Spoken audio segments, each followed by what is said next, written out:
computer-programmed reality.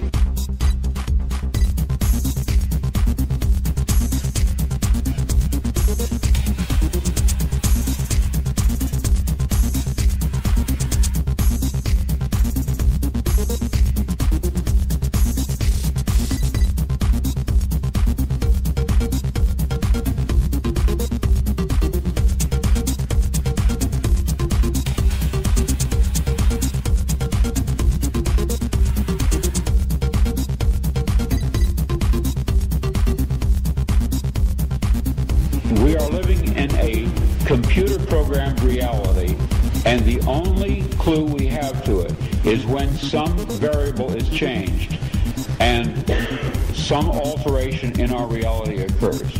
We would have the overwhelming impression that we were reliving the present, déjà vu, perhaps in precisely the same way, hearing the same words, saying the same words. I submit that these impressions are valid and significant, and I will even say this: such an impression is a clue that at some past time point a variable was changed, reprogrammed as it were, and that because of this an alternative world branched off.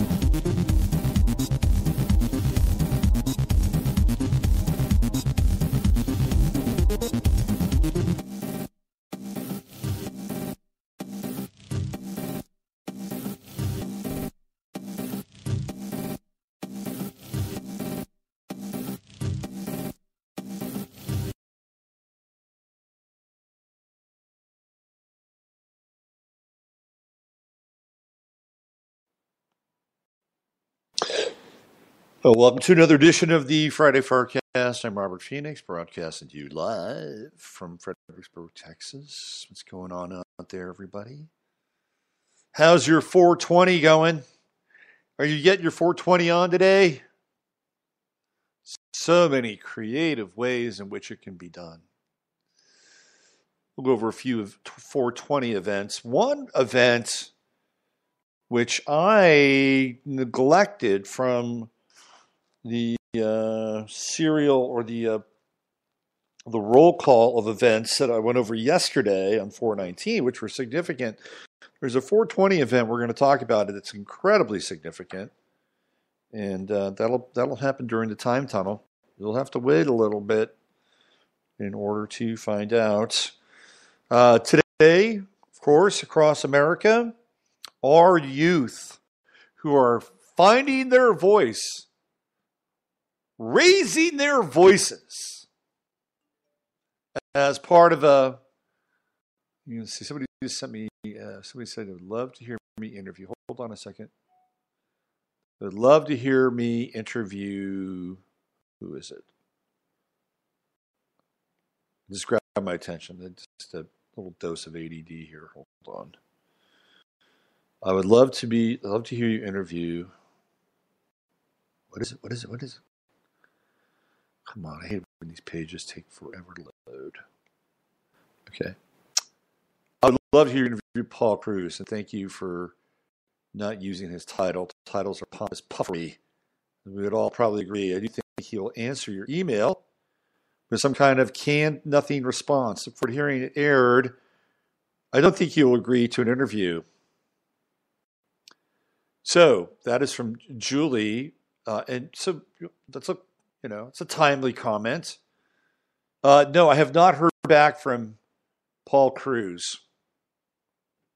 I don't think I will, and I'm not sure he would agree to an interview. Although maybe I could spoof him and do kind of a Veritas kind of thing. I was thinking of creating a character and seeing if I can just, like those Russian guys. Have you heard the Russians who interviewed, they interviewed Maxine Waters and made her look like a complete fool?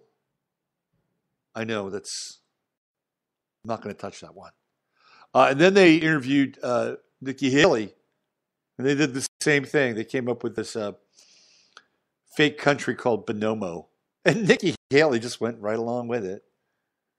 Oh yeah, we're on top of the situation, Bonomo. You guys got to be. I mean, these are the people that are making decisions for us, allowing Russian pranksters to pretend like they're from some embassy and having an issue with a country in Africa that nobody's heard of, doesn't even exist. Oh yes, I know. I'm. I'll check our policy on that. It's ridiculous. But I was thinking of doing something similar with Paul Cruz. I was thinking of taking on a persona. Hi, I'm Marty Schulman with Rise Up Radio. I'd like to see if I can get a few minutes with Superintendent Cruz. I'd like to have a talk with him about what's going on with the schools in Austin, because we're so proud of them over here at Rise Up Radio. Hold on 1 second, please. Hello, this is Superintendent Cruz. What may I do for you today? Superintendent Cruz, Marty Schulman, Rise Up Radio. Just wanted to say, first of all, congratulations for being open-minded and allowing the kids to, find their voice and allow their voices to rise up.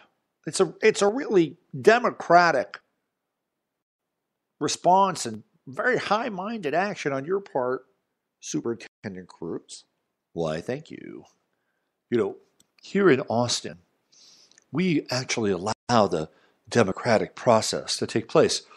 We're not here to shout people down and stop them from expressing their First Amendment rights, the right to freedom of assembly. And I'm just so proud of our kids. Well, there's a few questions I'd like to ask you about that, Superintendent Cruz. But on and on I could go.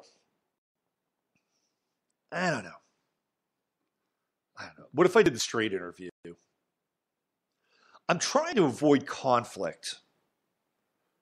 This is a new... Okay, let me rephrase that. I don't want to avoid conflict. I'm trying to turn down the volume a little bit. I've been looking at some of my aspects astrologically. And I have to say, I'm going to have to watch my P's and Q's, if you know what I'm saying. Oh, got this Chiron Mars square coming up. Lots of energy, but also lots of aggression. I've already had kind of a hit of it.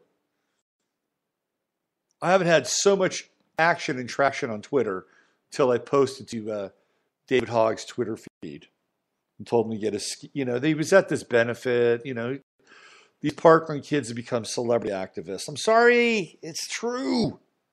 Oh, we're at this benefit and we're here on Broadway and it's always the same 4 or 5 kids. It's not any, it's always the same 4 or 5. They're getting the white glove treatment and get flown around. And so I was a little sarcastic and I said, hey, why don't you get your skinny butt to Chicago where they have a real gun problem? And I checked my Twitter feed. I've got like 49 notifications. I haven't even gotten into it yet. That's more than I've ever had. So if you want to get popular on Twitter, go find somebody who is got a huge following and go after them. That's how you can get some action and traction on Twitter. I figured it out. Everything else, maybe 1 or 2 likes, retweets. By the way, after I posted, I got 14 likes.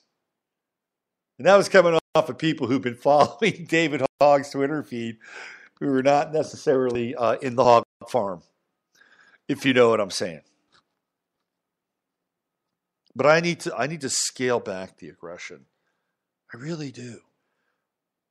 I'm going to have a lot of physical energy, but I scale back that aggression. I don't want to start a forest fire. So I'm going to practice conscious communication.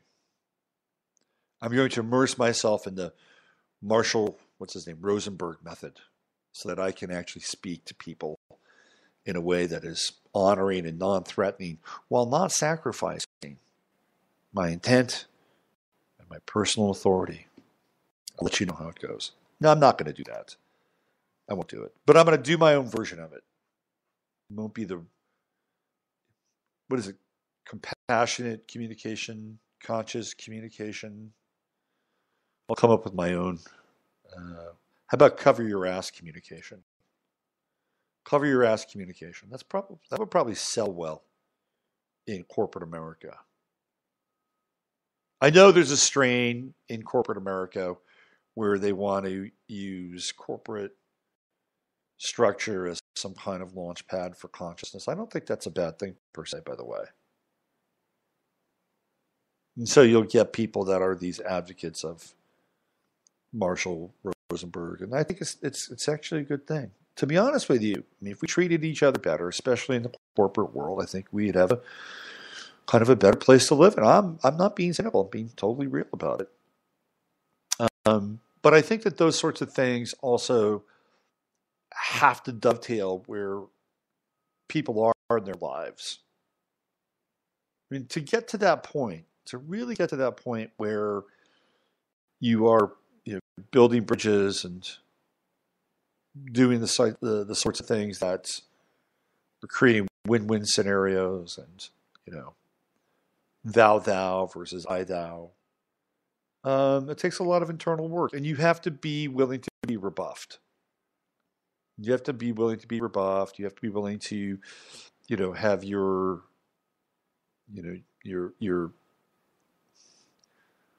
I keep wanting to say you have to be willing to have your shit checked. That's true, though. You do. It's like, oh, really? How much do you really believe in this? How committed to this are you? Because now all of a sudden you've just, you're face to face with your absolute worst nightmare. And let's see how good your conscious communication skills are. A lot of that stuff happens all the time. So when you commit to a path like that, get ready because you get to road test it. And that part is truth. So the students are walking out today. I was thinking of walking out of my own show at some point. I might do that. Maybe I'll do it at the end. I think at the end of the show, I'll just walk out on the show. And you can walk out with me. We can all do it together. I'll tell you when it's going to happen. And I'll come back. And I'll finish the show. So if you want to walk out, for whatever reason, it doesn't have to be the same reason that the kids are walking out today to honor the students that died at Columbine. You can walk out for whatever you want. We create our own reason. I think I'm going to be walking out today for elbow pain. I messed up my elbow. I went to bed on Sunday night, and I woke up Monday morning. I could barely bend my elbow. I have bursitis or something. So I'm going to be walking out today at the end of the show for elbow pain. If you have any pain that you'd like to walk out for today, please feel free to do so. Back pain, hemorrhoids, whatever. Really, I think that really covers the gamut. Walking out for pain. Maybe somebody's a pain to you. Walk out for that. We all have people that are pains in our lives. But if we practice conscious communication, then all of a sudden we realize that they're not the problem. They never were the problem. And that's true, by the way. That part is true. And I would agree with that. That ultimately, all the rivers of life flow back into the ocean of you. That is true. Oh, let's see. Anything interesting happened in the last 24 hours? Lots of readings. Tons of readings. Man, have I been busy. It's good. I like it. I love what I do. I can honestly say that I love what I do. By doing readings, it allows me to do this show, and thank you everybody who does support the show. I do get a few donations that are monthly, or people will, support it every now and then. And trust me, I'm open to it. Don't get me wrong. But the work allows me to do this to a large extent where I don't have to charge for anything. And it's good. It's good. I love my work. I get to work with people, I get to hang out, get to play with astrology and have all kinds of new insights into the chart. Like today, I was dealing with a woman, very nice, super nice person. And living in New York City and had relocated from Ukraine to New York. She's having some real health issues, serious health issues. And she was really contacting me because of Chiron. Very intense Chiron in her chart, 29 degrees. 29 degrees in Pisces retrograde. It's the last degree of Chiron. With some serious oppositions, like opposing the South Node in Libra, opposing Mars in Libra, opposing Uranus in Libra, like some big stuff. Opposing Jupiter in Libra, 0 degrees, Jupiter in Libra. So she came my way, and she was part of the Chiron webinar over on Astrolata. And by the way, if you have not downloaded that webinar, I gotta say it's a pretty good webinar. I don't often, pump the gas on my stuff, but it's a good webinar. I have Chiron uniquely located in my chart. Chiron, Aquarius, and third house. So I get to talk about Chiron. I get to teach about Chiron. I like it. But anyway, I'm looking at her chart. I said, well, let me flip this chart. Let me relocate it. Because she moved to New York. And all of a sudden, wow, guess what? She's got Saturn in the 6th house. That's a house of health, by the way. And she has Trudeau there, and also Chiron beginning to ingress into the 6th house. Boom. There's the health issues. I love that stuff. It's like being a detective. We got a comment in the chat room here today. Let's see what they're saying. Who it is. Susan, what I learned from nonviolent communication is all behavior is motivated by meeting needs. Many times they are tragic attempts to meet the needs, learning what my needs are and find better ways to meet them. Yet, but it all comes back to me. That stuff is true and real. True, vital, and real. Very much so. I think the dance really comes down to that ownership and that level of accountability while also dealing with, pieces in the outside world that are really important pieces that we have to deal with. Like, say, for instance, they want to put in a 5G grid in your hometown. And you're not cool with that for any number of reasons. And we could go through and do a whole show on 5G, which I'll probably do at some point.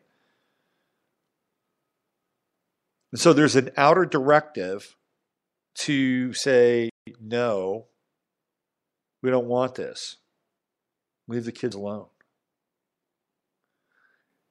And then having to bring it all back to you so that you can then engage in a way that is going to be conscious and clear. And not here. And here's what I think is really important. Not like tepid, because I'm not a fan of the whole nonviolent piece. I mean, it's okay. I'm not disparaging it. And maybe I need to, immerse myself a little more. But it also feels like we need to have, I feel like we've gone. Here's what's happened. Okay, we went from a bunch of people really having a difficult time with their anger to now all of a sudden everybody's angry. Have you noticed that? We went from 0 to 120 on the anger scale. And everybody's pissed off. The left is pissed off. The right is pissed off. Women are pissed off. Men are pissed off. The LGBTQMZ community is pissed off. Blacks are pissed off. Whites are pissed off. Everybody's pissed off. So we went from people not being able to deal with their anger to all of a sudden there's anger everywhere. And it's not always really a conscious kind of expression of anger, which is not necessarily a bad thing. Sometimes anger can be very liberating. There are people that are addicted to anger. You know why they're addicted to anger? Because your senses heighten when you are angry.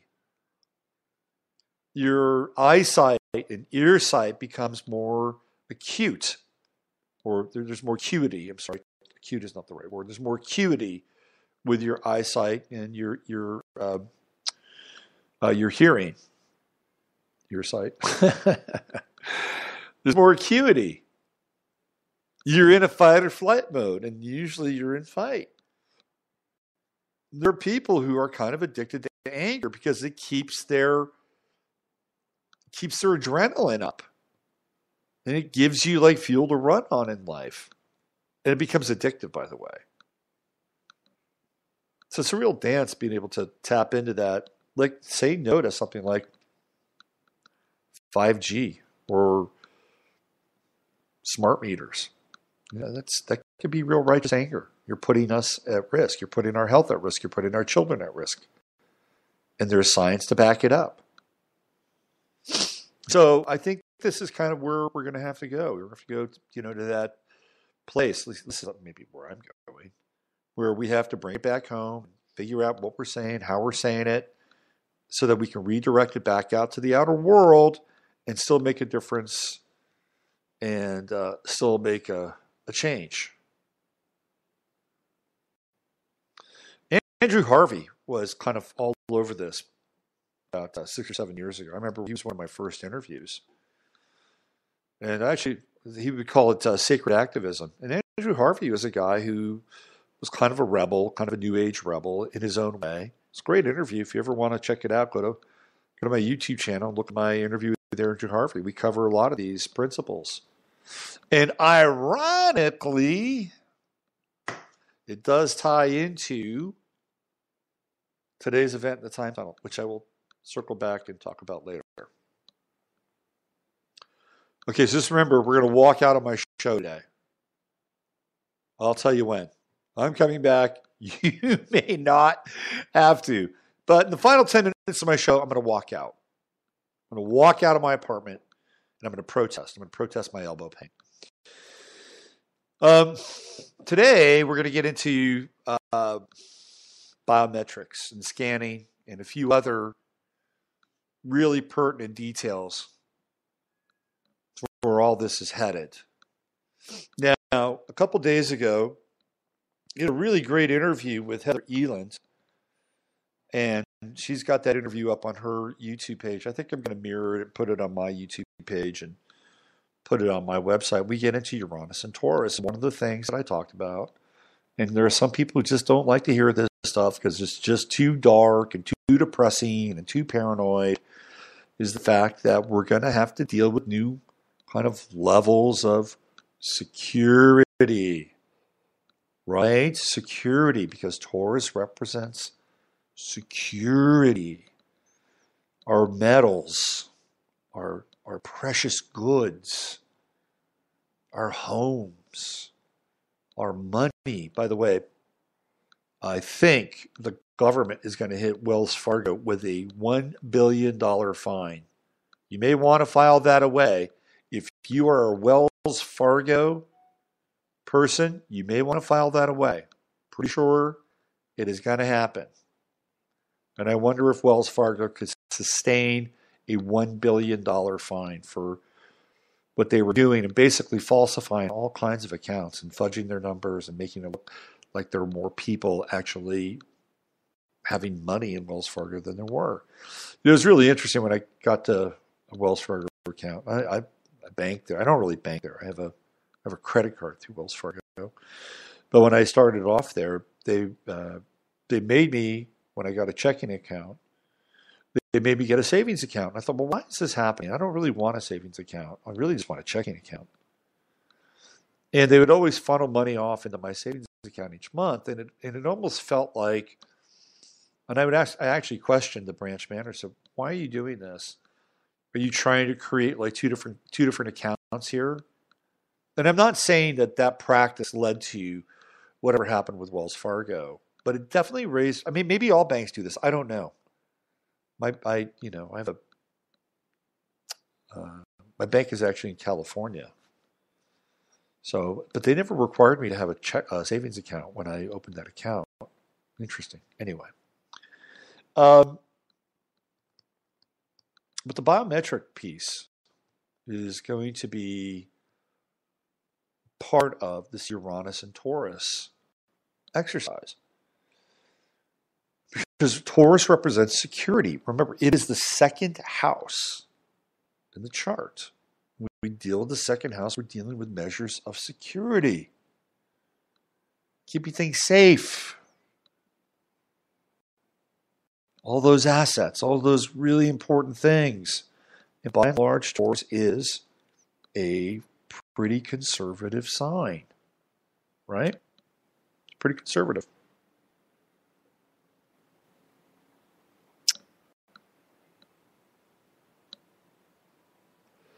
So when we look at that, and we look at what security means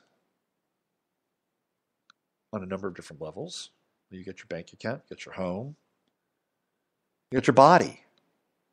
Taurus represents the body. It's flesh, right? It's coming into the flesh. When we take the first breath and we go into the ascendant, what are we doing? We are incarnating into a process of will. Undifferentiated will. We cry, we laugh, we poop, we do all those things. We don't really give it one iota of thought. Isn't that beautiful? I mean, there's something to be said for that. There's really something to be said for that.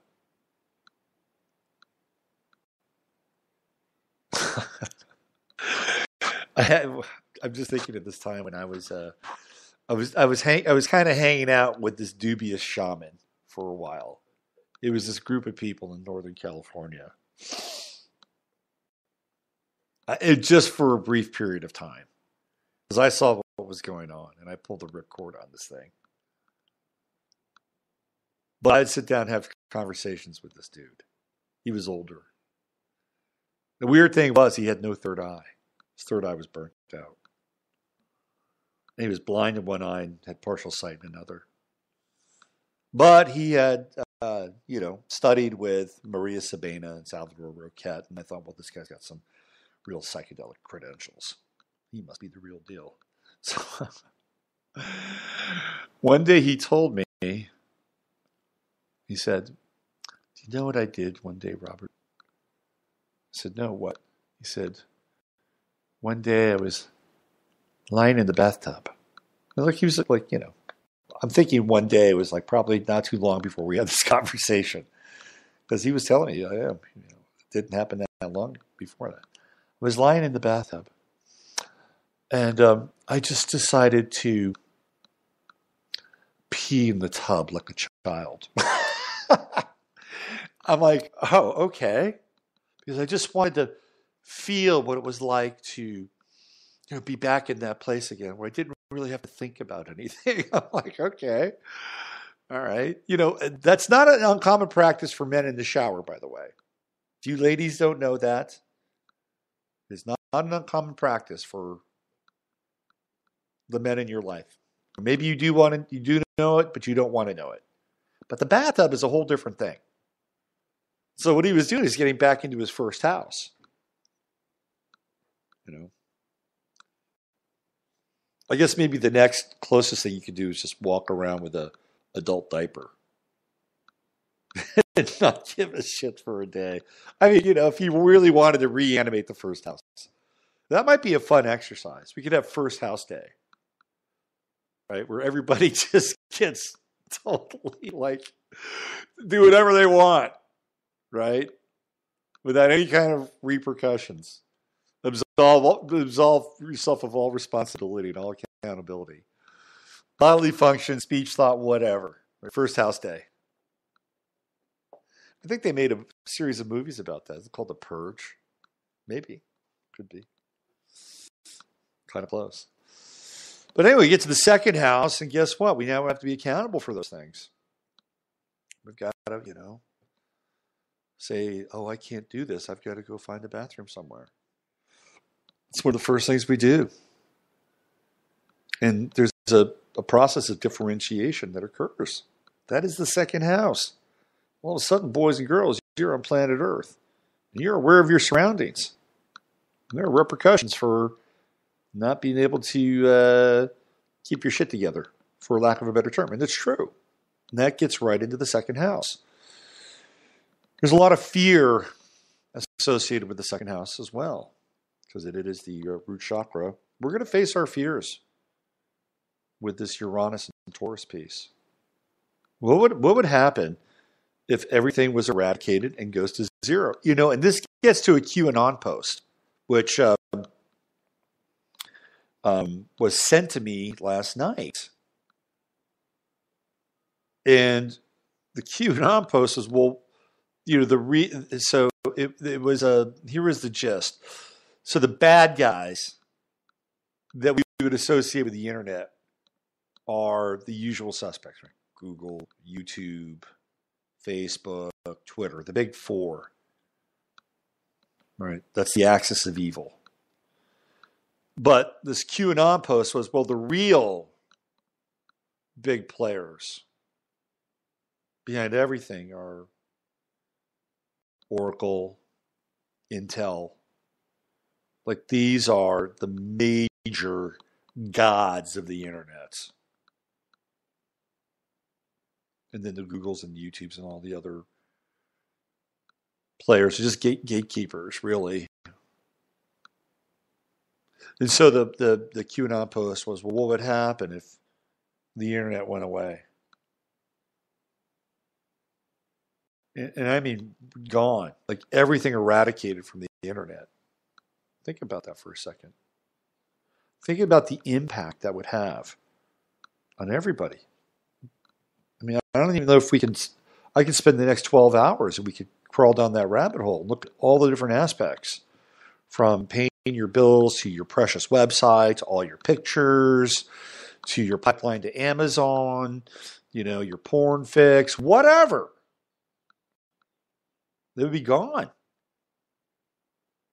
It's kind of like Fight Club. It's like the end of Fight Club, where all the banking just goes. Well, it just wouldn't just be the banking; it'd be everything. And then the idea would be, you know, come back online 10 days later, because this has been one of the themes with QAnon: prepare for 10 days. Prepare for 10 days without anything. Which is not a bad thing to do anyway, to be honest with you. But that would be part of that 10-day takedown. And then afterwards, everything would come back online. Now, the other part of this with the QAnon is, hey, when those 10 days happen, that is when these arrests are going to take place. That's when everything will be immobile, shut down. They'll be able to leave the country because the computers will be shut down. They'll be able to pull money out of their accounts. So how about that? That's a big deal. Doesn't really address it in the Q code. And then once everything's, you know, up and running again 10 years later, there's a reset, a fresh start. Everything comes back online, but it's completely empty. That is a Uranus and Taurus kind of deal, to be honest with you. But it engenders fear. What happens in a world like that? Well, what would happen if there was a major turn down economically? What would happen if all of a sudden you couldn't go to your ATM, or you went to your ATM and it just wasn't working? That was the same for everybody's ATM. How would you deal with it?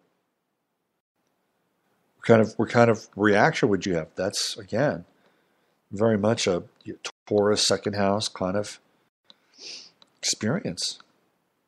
So when we get to, you know, go through Uranus and Taurus as we approach it now, it's a few days away from it actually kicking into gear. These are some thoughts and ideas that we're going to have to kind of deal with.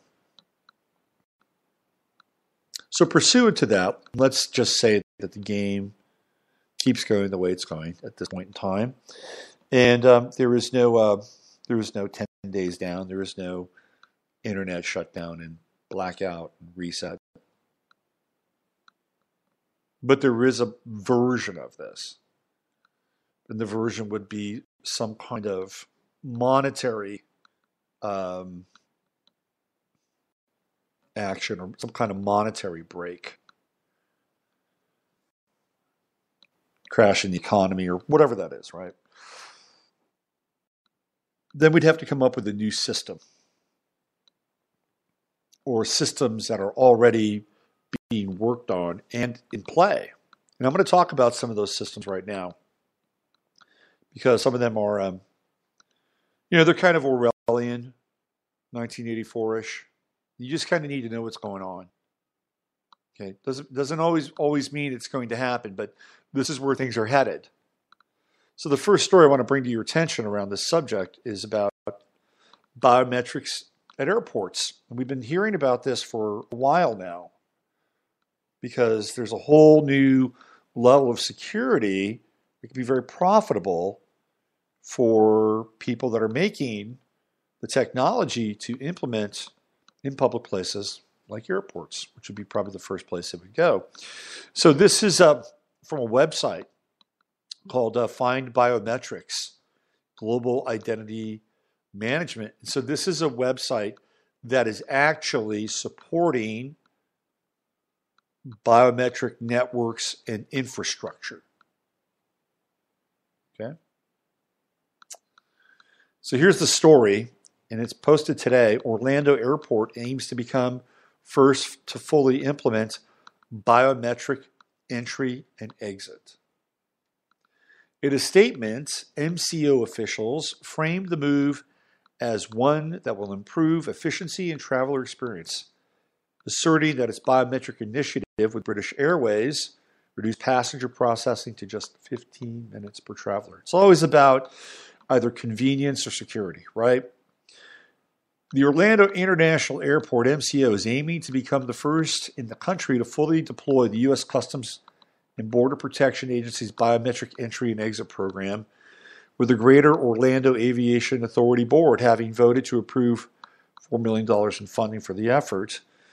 The move isn't coming out of nowhere. MCO has been working with the CBP on biometric screening for passengers on British Airways flights for months. It was one of the first airports in the country to embrace automated passport control kiosks based on facial recognition. Now MCO is aiming to implement biometric screening at all 30 of its international departure gates and at CBP checkpoints in its 2 federal inspection stations. So if you're leaving the country, you're going to get your face scanned. Compliance with CBP's biometric entry and exit program means that travelers approaching departure gates will need to stand for a photo, which will see their facial biometrics compared to data obtained from their passport and visa photos and stored in a virtual private cloud. The process is similar for those entering the U.S., with authorities collecting traveler data from flight manifests through these travelers will still need to face inspection from CBP officers. In a statement, MCO officials framed the move as one that will improve efficiency, of course, it's always efficiency, and traveler experience, asserting that its biometric initiative with British Airways reduced passenger processing to just 15 minutes per traveler, with a faster and more secure clearance process. Airlines, airports, and travelers will benefit from shorter processing times and standardized arrival procedures, said Greater Orlando Aviation Authority CEO Phil Brown. Of course, for the CBP, this is about security and the fulfillment of a congressional mandate to improve tracking of the arrivals and departures of foreign nationals. For privacy advocates, it's likely further cause for concern as the CBP's collection of biometric data, in collaboration with private sector interests, intensifies. So essentially what they're doing is, okay, this is how it always works. Don't worry about it.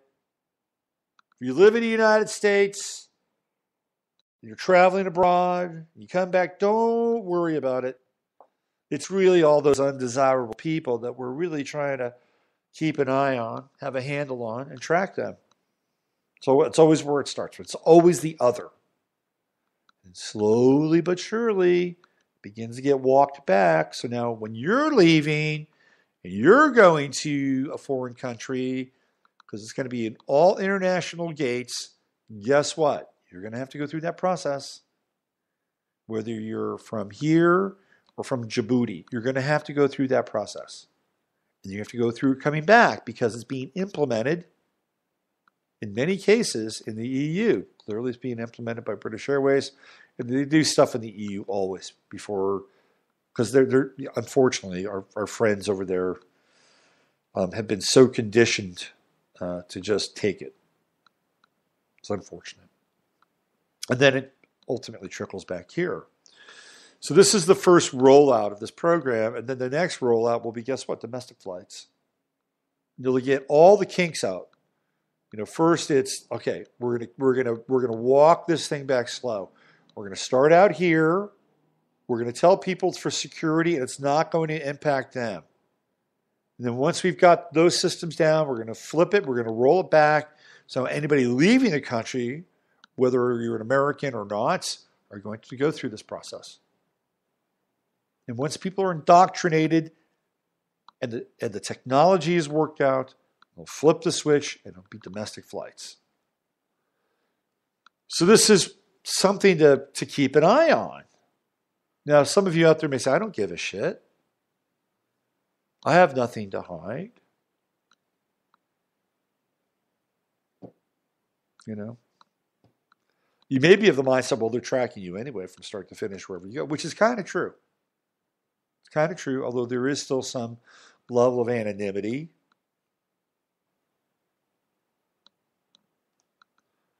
But if you're living in a city, there are cameras everywhere. So if you're going through a light, you're on a camera. There are surreptitious cameras around buildings. Guarantee you, there's probably microphones that are placed throughout cities so that they can just pick up on random conversation. I tell you what's really interesting. Commercials. I always find commercials fascinating. I'm going to take a little bit of a detour in commercials. There are two commercials now that they play consistently that have really got my attention for different reasons. There is a commercial for a Hyundai, and you probably have seen it. There's a guy trying to get into his car. And the song you're hearing is a cover version of Higher Love by Steve Winwood. And it's actually a nice little cover version. A woman is singing it. It's acoustic. And the premise is that a guy is trying to get into his car, and his wife is an astronaut. And she's out there on the ISS floating around, and he gives her a text. Hey, can you do that thing again? And she unlocks the car door from space. And he's able to get in the car and drive away. But I thought this commercial is very interesting because, number one, it sets up a hierarchical relationship with the man and the woman, right? Not only is the woman on top, but man, she's in space. And dude is at on Earth rolling around in his car. But it's more than that. It's woman in space as God. Right? She is God in that moment. Because she has the power to unlock that door and allow him to travel and move about freely. Like, this is kind of mind-blowing, right? So you can go there and say, well, not only is she a woman and an astronaut having a hierarchical relationship with her schlump husband who, forgot the keys or whatever, gets let him in, but she is kind of a supernatural being, right? And it gives you an insight into like how, in some ways, if you go back into the Anunnaki and all that stuff, If you believe that trip. And I think there actually is some truth to that. But you go back there, and these were beings who had amazing technology. Incredible technology. So they had the appearance of gods.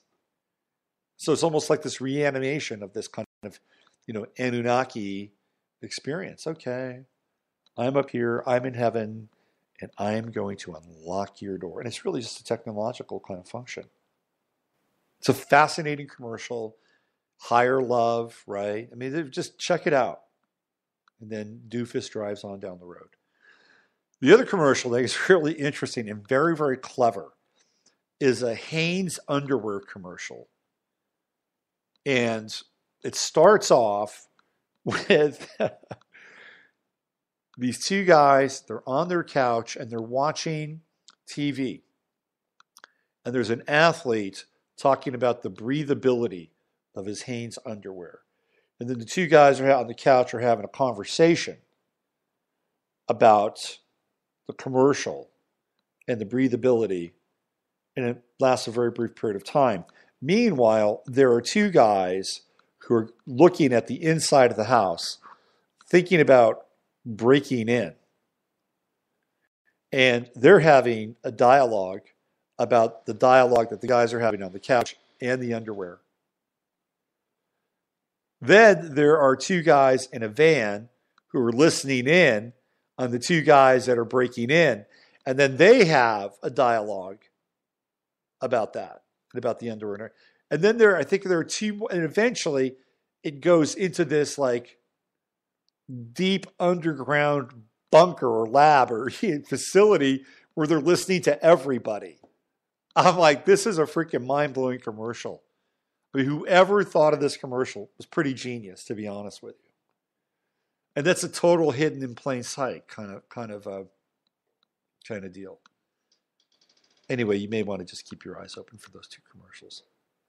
There's another one that I think is mildly interesting, but I'm not going to. Maybe I'll tell you. Maybe I'll say it. Let me get into the other one. We'll get back to the biometric thing.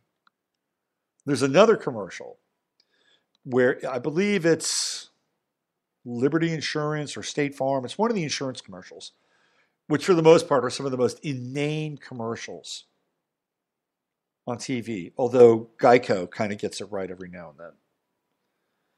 But in this commercial, this boy comes home and he's about 16 years old, and gotta say, that he has a soy boy vibe. A soy boy trending to femme vibe. And he comes into the bedroom and he starts to talk about what happened to him, how we got into a fender bender, what an amazing life lesson it's been, and he's talking about the virtues of the insurance that they chose and the whole 9 yards. Meanwhile, the bedroom has a husband and a wife. And the focus is on the wife and not the husband.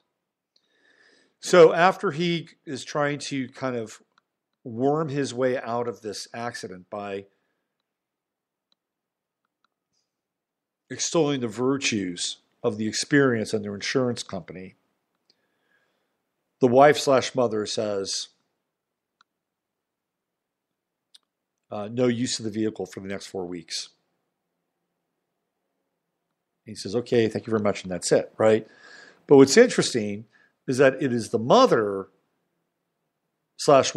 who is delivering the verdict and not the husband. I mean, you can just watch these subtle and not so subtle changes in terms of advertising and programming. So in both instances, like the man is playing the role of the subordinate in these two commercials. Just food for thought. I know I have too much time on my hands. Let's get back to the biometric piece. There's more. Oh, there's more. What do we have here? Let me just find this. This is from a website called The Truth Seeker. And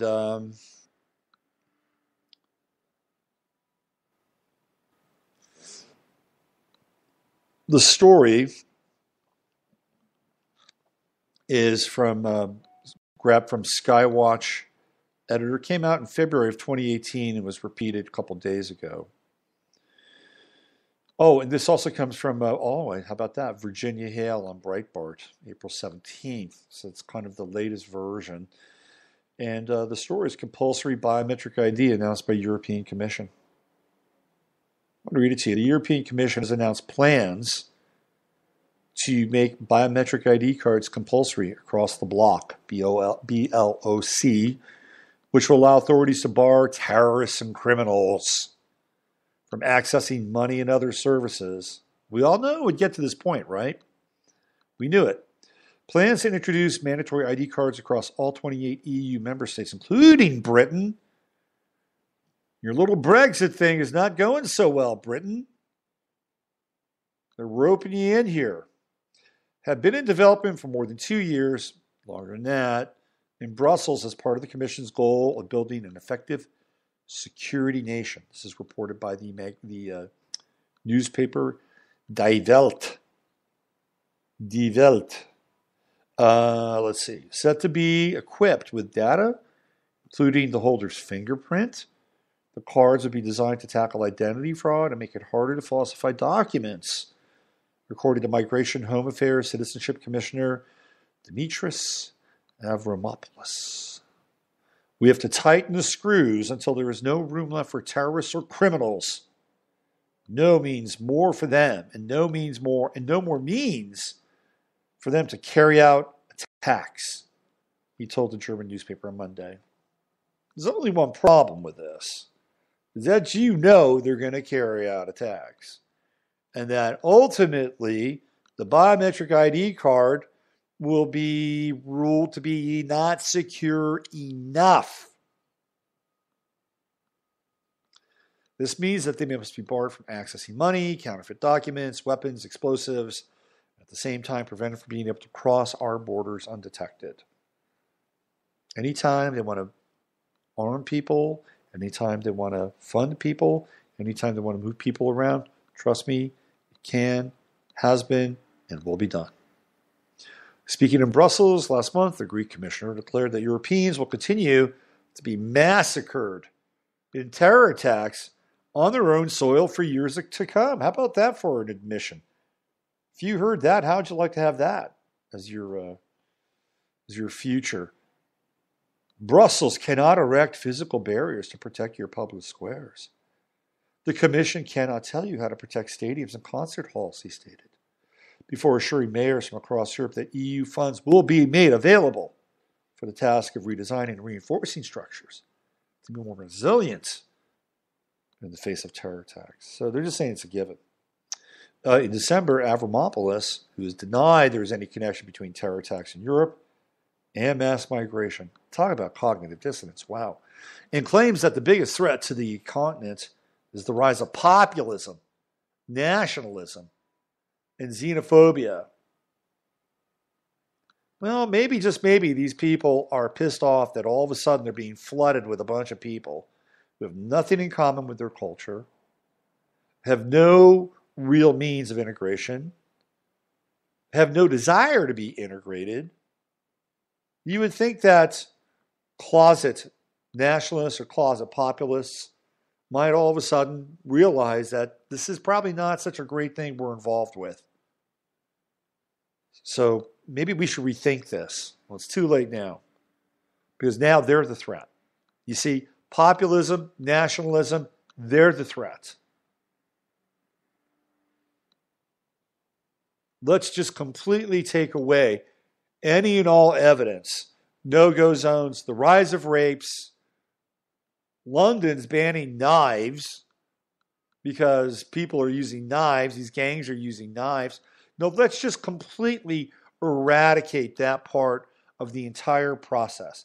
That is complete insanity. That's complete insanity. Hegelian dialectic, there's a problem here. However, the problem cannot be addressed or talked about. And in fact, we're going to bait and switch the problem. Now you're the problem. right? The reaction is that we need more security. And the solution is total incarceration for everybody. Okay, here we go. He insisted that Europeans must accept mass migration from the third world as the new norm. In a peace warning, no part of the continent can remain homogeneous and migration-free. Having claimed that Europe requires more than 70 million migrants from the world's poorest countries in the coming years, the former mayor of Athens has previously pledged that Brussels remains committed to opening the continent's borders to 75 million Turkish citizens as soon as possible, and announced the creation of migration centers for shipping Africans into EU nations. Holy smokes. Man, they cannot wait to completely wipe out and eradicate Europe and the history associated with Europe. The history will go away. It'll all be gone. Churches will become mosques. They'll tear down statues. It'll all be gone. There'll be no remnant of the last 2,000 years of that continent. Or very few remnants. And the only remnants that'll remain are the ones that were erected maybe in the last 100 years as monuments to modernism. And some, fallacy of social change. When I read this stuff, it's like, yeah, let's just pull the plug on the internet. I mean, come on. When you read stuff like that, how would you feel if you're, let's say you're in your late 60s and you're living in France, and you've lived in a small village in France all your life, and all of a sudden your life just changes overnight. Then you realize you have absolutely no voice or no say in any of this.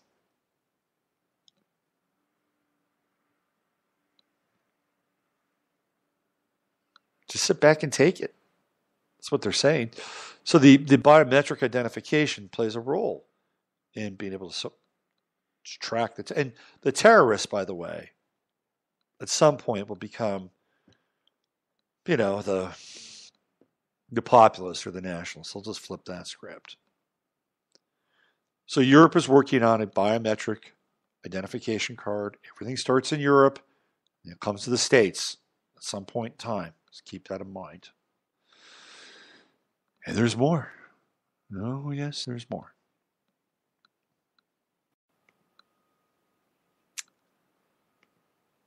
Let's see if I can find this one piece. I had it up here. Where'd it go? I just had it. Give me one sec. Let me go find this thing. All right.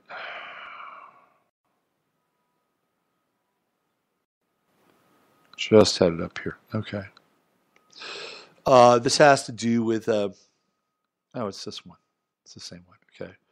This is from Soren Dreyer. It's another site that scrapes some good content. Facebook to force users to agree to tracking. This came out 2 days ago. Here's the bulk of it.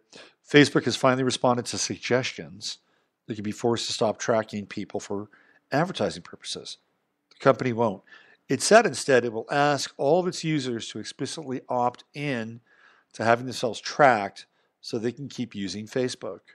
How about that? So you're either going to say yes to being tracked or you won't be able to use Facebook. New privacy laws come into effect from the European Union this May. Do you see the pattern? It always starts in Europe and then trickles and migrates here, right? Biometric tracking in Europe, coming into the States, other countries, and now it's going out of the States. New privacy laws come into effect from the European Union this May, which will apply to all companies who collect data on people within Europe. Many parts of those new regulations seem to pose challenges for Facebook's business, including new rules about what information can be harvested about users.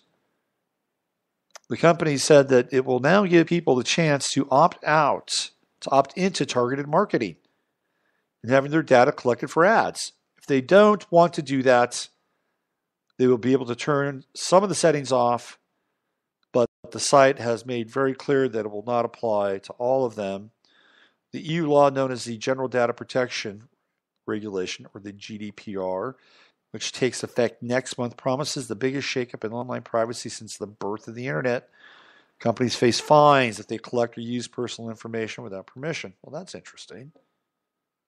Facebook Deputy Chief Privacy Officer Rob Sherman said the social network would begin seeking Europeans' permission this week for a variety of ways Facebook uses their data. But he says that opting out of targeted marketing altogether would not be possible. Facebook is an advertising-supported service, Sherman said in a briefing with reporters at Facebook's headquarters.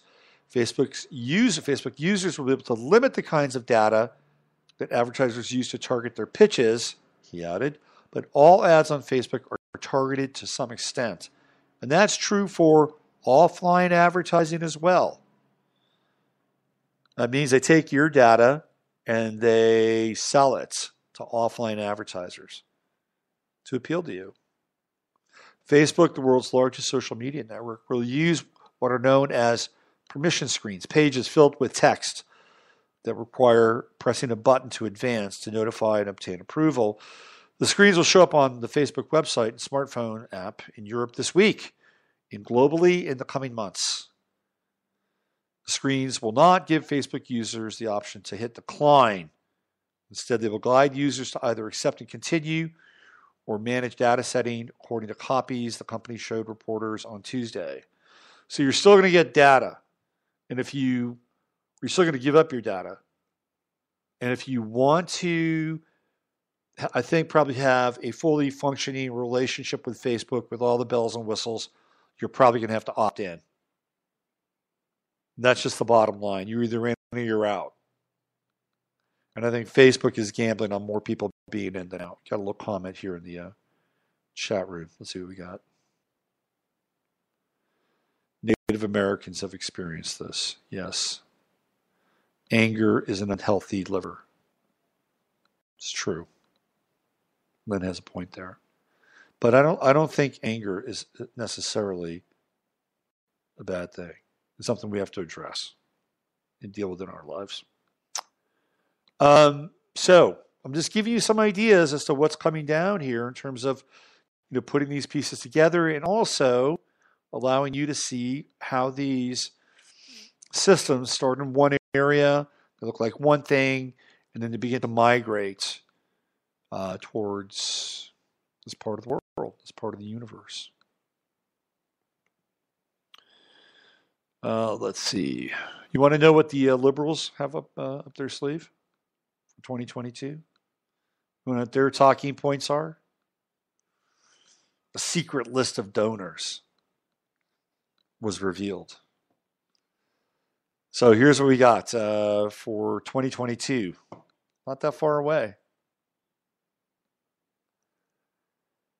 Let's see. Medicare for all, free college, and reparations. Reparations. The Democratic Alliance laid out this is from the G. Edward Griffin site. Top left-wing donor network is shooting to have reparations for Black Americans on the Democratic Party's agenda by 2022, a new report reveals. Democracy Alliance laid out the lofty goal in a document from the Alliance's spring conference this week in Atlanta. The Washington Free Beacon reports Democratic Georgia candidate for governor Stacey Abrams on Monday headlined a reception, Way to Win 2022 Victory Party, which discussed how Democrats can achieve their left-wing dreams. It's 2022, and we are celebrating policy victories across the nation. Medicare for all, free college, and next on the agenda is reparations. Well, we're going to have to, probably cross that bridge at some point, right? It's always been kind of lurking in the background. I think we should all get reparations. How's that? Why don't we just make it universal? We've all suffered. What's interesting? 23andMe is this genetic testing.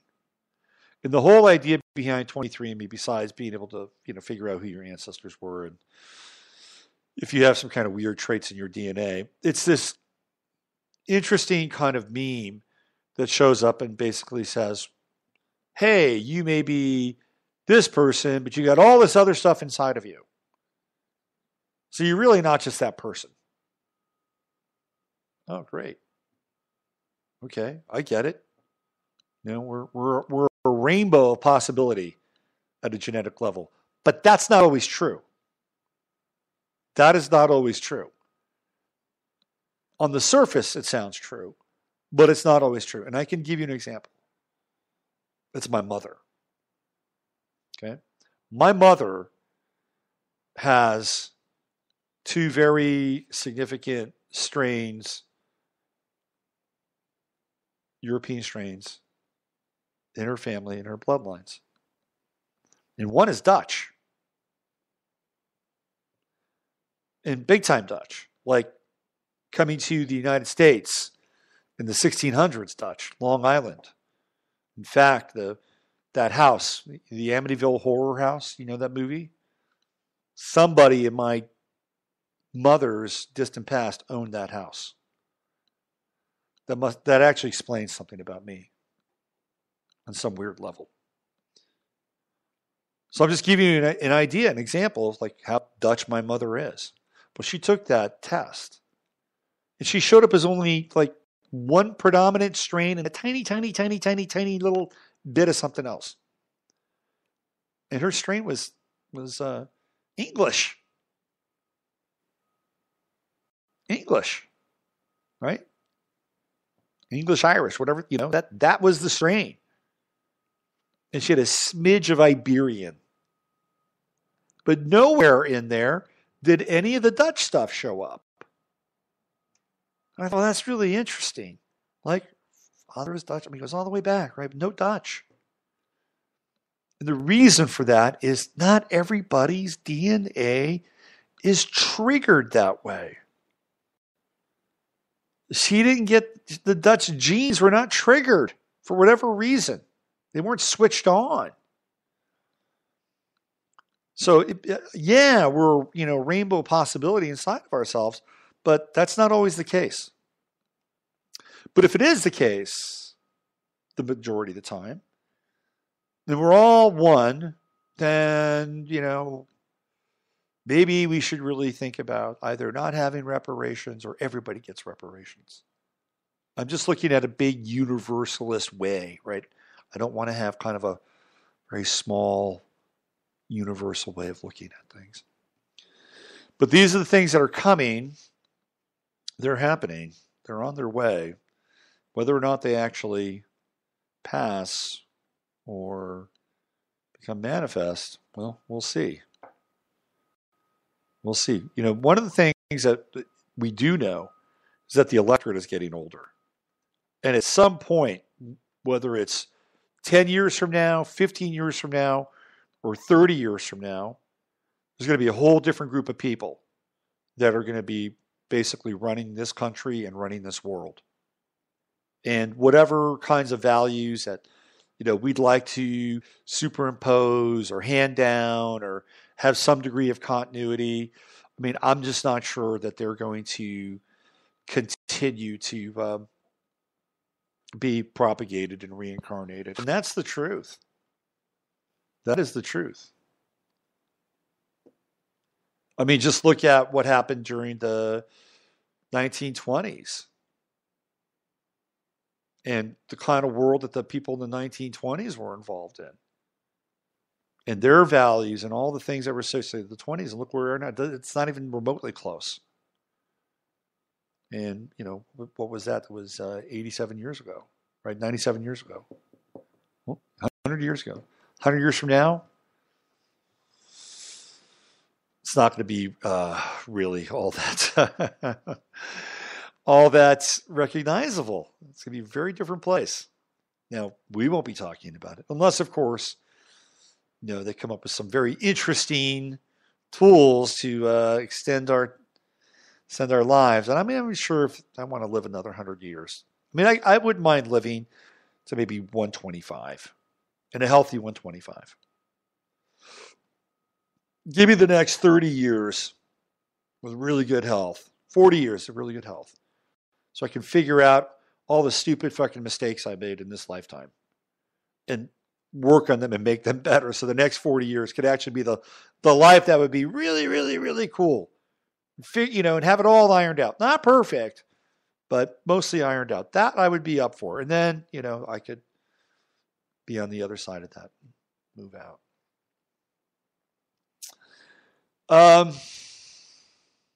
Is there any other stuff I wanted to share with you today? Not this Cuomo guy. Andrew Cuomo. What a mug on him. Looks like a Roman. Looks like an incarnation of like some Roman senator. Yeah. I was going to read the story, but I don't think I am. Let me check in with the chat room. What's going on with the chat room? Anything else? North Americans' experiences. Yeah, we see that. Maybe we should walk out. Maybe it's time for me to walk out on my own show. Tell you what, let's do this. Let's do the time tunnel. And I'm going to tell you about an event that happened not too distant future. It was very interesting, and we seem to have kind of forgotten it, but it's certainly.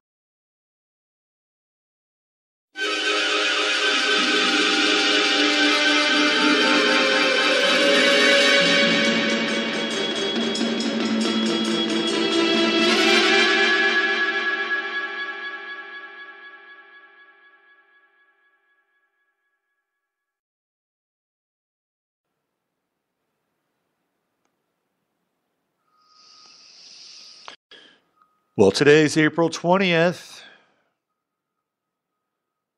420 day, and there are certainly some interesting events in history. Back in 1535, the sundog phenomena was observed over Stockholm and depicted in the famous painting Vaderssolstavien. Vaderssolstavien. Okay, Vaderssolstavien. Sol is sun. That was back in 1535. Speaking of early New York City, back in 1657, freedom of religion was granted to the Jews of New Amsterdam, later New York City. This is from Wikipedia. Let's see, what else? In 1775, the American Revolutionary War, the siege of Boston begins following the battles at Lexington and Concord. These are very important days in the American Revolutionary War. In 1789, George Washington arrives at Gray's Ferry, Philadelphia, while en route to Manhattan for his inauguration. Did you know George Washington was inaugurated in Manhattan? I did not know that. In 1792, France declares war against the King of Hungary in Bohemia, and is the beginning of the French Revolutionary Wars. A lot of war going on this day. Let's see. What else do we have?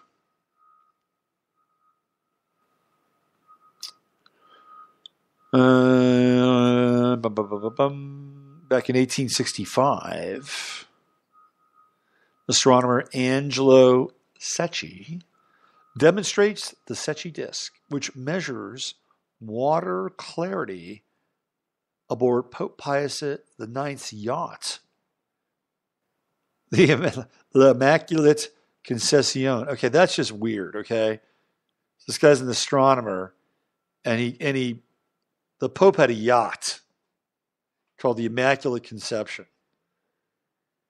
So he demonstrates how water, the clarity scale with water on the Pope's yacht.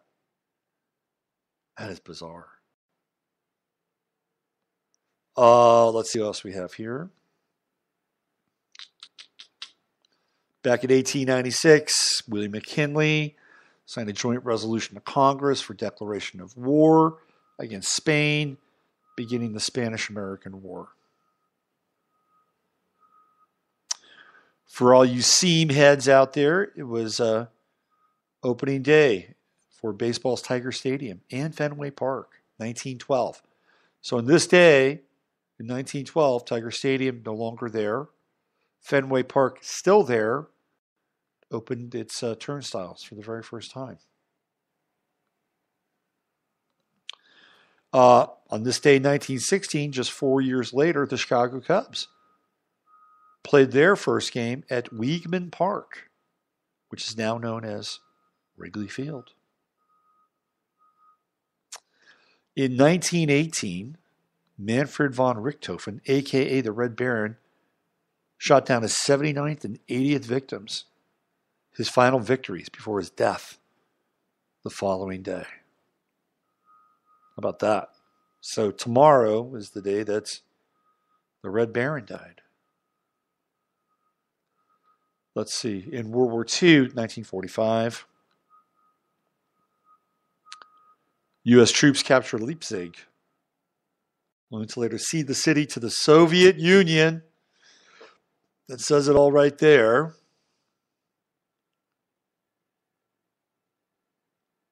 Defeating the Nazis and plowing a way for the Russians to take up 3/4 of Europe. Let's see, probably maybe not 3/4, maybe about 65%. 1945, World War II, the Führerbunker. Adolf Hitler makes his last trip to the surface to award Iron Crosses to boy soldiers of the Hitler Youth. And then he got the hell out of there on a submarine, because we all know that Hitler left in a submarine. Thanks to the Spaniards who helped get him out. Go listen to Harry Cooper. Let's see, what else do we have? Today is Columbine Day, 1999. Eric Harris, Dylan Klebold killed 13 people. There's that magic number. Injuring 24. In 2007, the Johnson Space Center shooting, William Phillips with a handgun barricades himself in NASA's Johnson Space Center in Houston before killing a male hostage and himself. Why the hell did that guy do that? That's a rabbit hole, right? Here's the big event. Well, a lot of those events are pretty big. But in 2010, this is the day that the Deepwater Horizon drilling rig exploded in the Gulf of Mexico. Today's the day, 4/20. 4/20. They blew that rig. So I was like doing a lot around that at that time. You go back and you can listen to my shows. I think most of those are up on YouTube. Man, I was really involved in that whole event. I mean, I wasn't here, but I was tracking it really intensely. I mean, a lot of my podcasts and a lot of my posts on my website were really about trying to figure out what was going on there, how to change things. And during that time, I created a really great alliance and friendship with Michael Edward, who I need to reach out to. And Michael Edward made it his point to really get down into what happened with the Deepwater Horizon explosion. And the whole premise of it, which Michael was able to find out through extensive and excruciating research, was the fact that there was a company, Nalco, who had been purchased by British Petroleum. And Nalco was involved in creating bioremediants for oil spills. Nalco was the company that produced core exit. And core exit was what they used to break up all the oil and whatever else was flowing out of the Macondo well. It was the Macondo well. And they polluted the Gulf of Mexico with, God, probably millions of gallons of this stuff. And the people that were actually using it on like beaches and applying it, on boats and not from the airplanes or the helicopters that were spraying it, a lot of these people got really sick. And they were spraying this stuff over places in Florida and places in Louisiana. And it was a heavy-duty time. And it got down into the sea life, penetrated the sea life at the plankton level. The shrimp started eating it. The oysters started to consume. It was a really bad time. And it's an absolute travesty. There was a guy who figured out that they could use bales of hay to completely take care of the oil spill. And I even talked to that guy. I interviewed him. Nobody talked to him. Nobody approached him. He was a contractor. Disaster capitalism at its finest. Michael's work was sterling. Absolutely sterling. Unfortunately, the years after that, Michael suffered some severe tragedies. I got to reach out to Michael. I haven't talked to him in a very long time.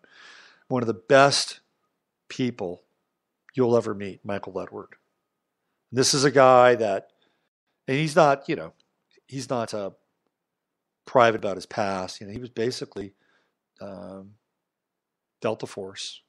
He was Delta Force. Went into places like Angola. That was Michael's background. And he became a white hat. God bless him. I hope he's doing okay. What a great guy. What a heart. I miss Michael. Anyway, this is that day, 2010, 8 years ago. The Deepwater Horizon well blew. Down the memory hole. Well, they made a nice little movie about it with Mark Wahlberg. So I didn't get into the...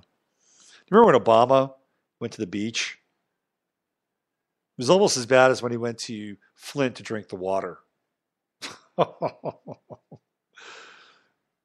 Yeah, he and his kids went to the beach, and I think it was in Florida. And they probably, walked out, touched their feet in the sand. They probably completely disinfected their path. And then they left, right? They had to make that little appearance. And remember when he drank the water from Flint? It wasn't was not a hearty quaff. Let's put it that way. And we got a little chat action. What do we have here? I just sent you a link on a new substance they have now to soak up oil. Is it a good substance, Lynn? Or is it a cousin of core exit? That core exit shit was evil. Totally evil. Part of what Michael had uncovered was that they were looking at creating like this black algae, and that they were going to use this black algae as a new fuel source, and that core exit was part of the conversion process. That stuff was really deep. Wow. Interesting times. All right, I'm going to walk out of my show now. It's from Trashworks, like a sponge. Oh, well, good. I hope it works, because we certainly don't want to use any core exit. All right, I'm going to walk out of my show. And I heartily suggest everybody else to walk out of my show right now. And I'm not even going to tell you what to walk out on. You can have your own version of whatever it is you feel like you want to walk out on. But please, leave my show now. Right now, get up and walk outside. 10 minutes. Silence, prayer, screaming. Do whatever you need to do. This is the time where you leave my show because I'm walking out of my own show right now. I don't have anything else I can do. I can walk out of my apartment, which is where I do the bulk of my work, but I do that every day. I've never walked out of my own show in protest. But before I do,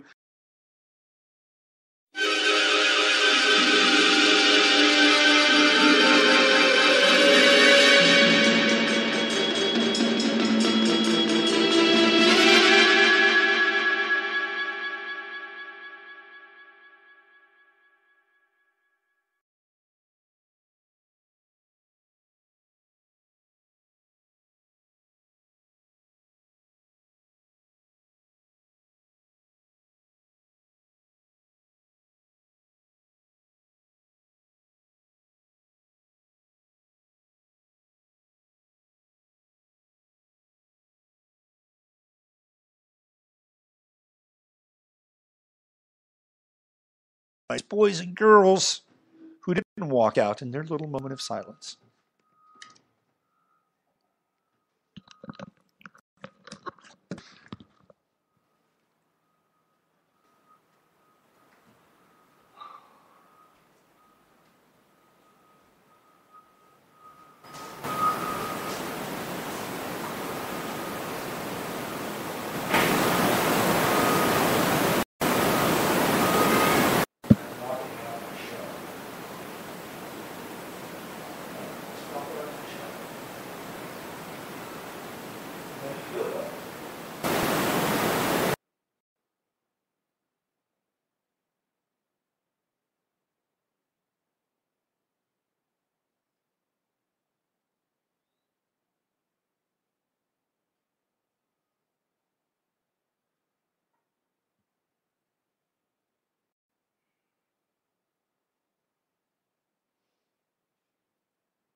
Okay. All right. Hey.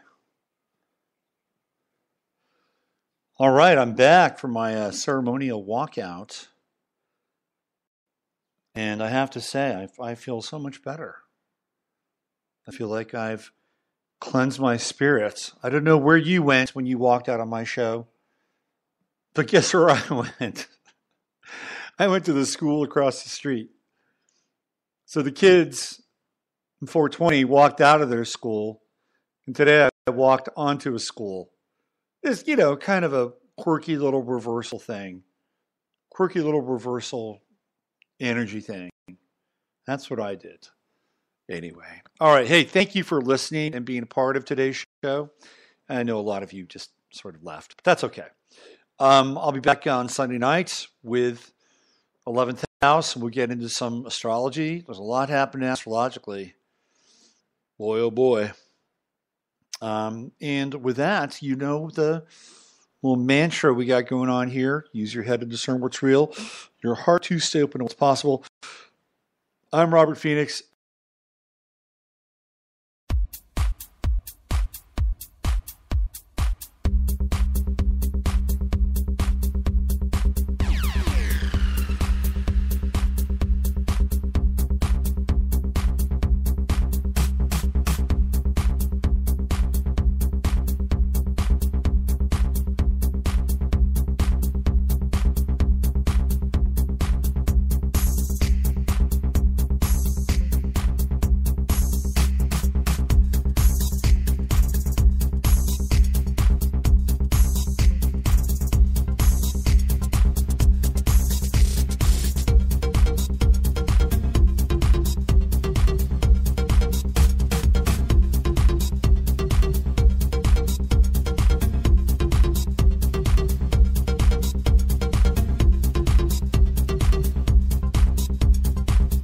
We are living in a computer-programmed reality.